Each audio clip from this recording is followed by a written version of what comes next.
ಕೋಮುಲ್ ಆಡಳಿತ ಮಂಡಳಿ ನಿರ್ದೇಶಕರ ಸ್ಥಾನಕ್ಕೆ ಚುನಾವಣೆ, ಜಿದ್ದಾಜಿದ್ದಿನಿಂದ ನಡೆಯುತ್ತಿರುವ ಚುನಾವಣೆ. ಕೋಲಾರ ನಗರದ ಸರ್ಕಾರಿ ಬಾಲಕಿಯರ ಪದವಿ ಪೂರ್ವ ಕಾಲೇಜಿನಲ್ಲಿ ನಡೆಯುತ್ತಿರುವ ಮತದಾನ. ಪ್ರತಿಯೊಬ್ಬರ ಮತದಾರನ್ನು ಚೆಕ್ ಮಾಡಿ ಬಿಡುತ್ತಿರುವ ಪೊಲೀಸರು. ಪ್ರವಾಸದಿಂದ ನೇರವಾಗಿ ಮತಕೇಂದ್ರಕ್ಕೆ ಬರುತ್ತಿರುವ ಮತದಾರರು. 12 ಸ್ಥಾನಗಳಿಗೆ ನಡೆಯಲಿರುವ ಚುನಾವಣೆ ಕಣದಲ್ಲಿ 29 ಅಭ್ಯರ್ಥಿಗಳು, 855 ಮತದಾರರು.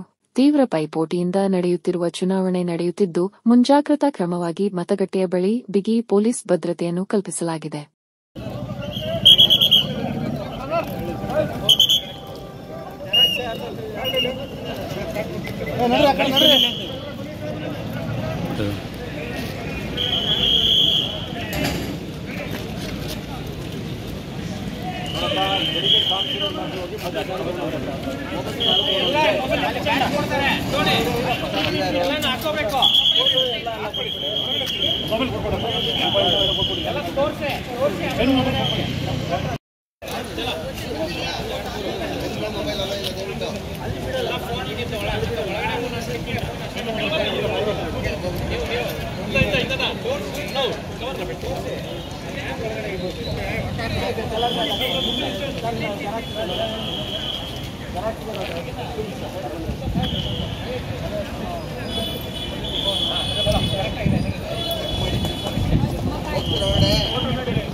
ಮೊಬೈಲ್ ಸಲ ಇಲ್ಲ ಇಟ್ಬಿಡಿ.